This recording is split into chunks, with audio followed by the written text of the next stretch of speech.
Hello, lời chào thân ái từ Texas. Không còn bao lâu nữa, trận cầu giữa Malaysia và Việt Nam sẽ diễn ra tại sân vận động Phuket Halin. Vé sẽ bán ra và hết rất nhanh. Với người bản xứ truyền gồng người mua vé vào cổng là bình thường, còn với các fan cứng của Việt Nam, mua vé đến Kuala Lumpur cổ động các chiến binh sao vàng xem ra không dễ dàng gì. Tất nhiên sẽ có nhiều fan Việt Nam có mặt ngày hôm đó. Xuân Son chắc chắn sẽ có mặt. Họ sẽ vượt qua chướng ngại vật tài chánh để có thể ủng hộ đội tuyển Việt Nam. Vé không cao lắm, giá hạng nhất là 70 ringgit tương đương 400.000 Việt Nam đồng. Ngoài ra còn có vé hạng mục 360 và 240.000.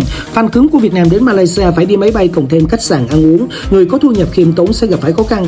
Vâng, trận cầu tại chảo lửa Phuket Halin rất quan trọng. Không ít cho rằng đây là trận cầu chung kết sớm vì ai thắng cuộc sẽ nghiễm nhiên có nhiều lợi thế cho phần còn lại. Tại sao? Vì Lào và Nepal không có cửa ngoi lên. Vì vậy ai chiến thắng tại sân vận động Phuket Halin sẽ có được vị trí tâm lý ổn định tốt hơn. Chúng ta hy vọng các chiến binh sao vàng chuẩn bị đầy đủ tinh thần, đem về thành tích vinh quang sở hữu sớm tấm vé đại diện bán ép trận cầu mùng 10 tháng 6 sắp tới.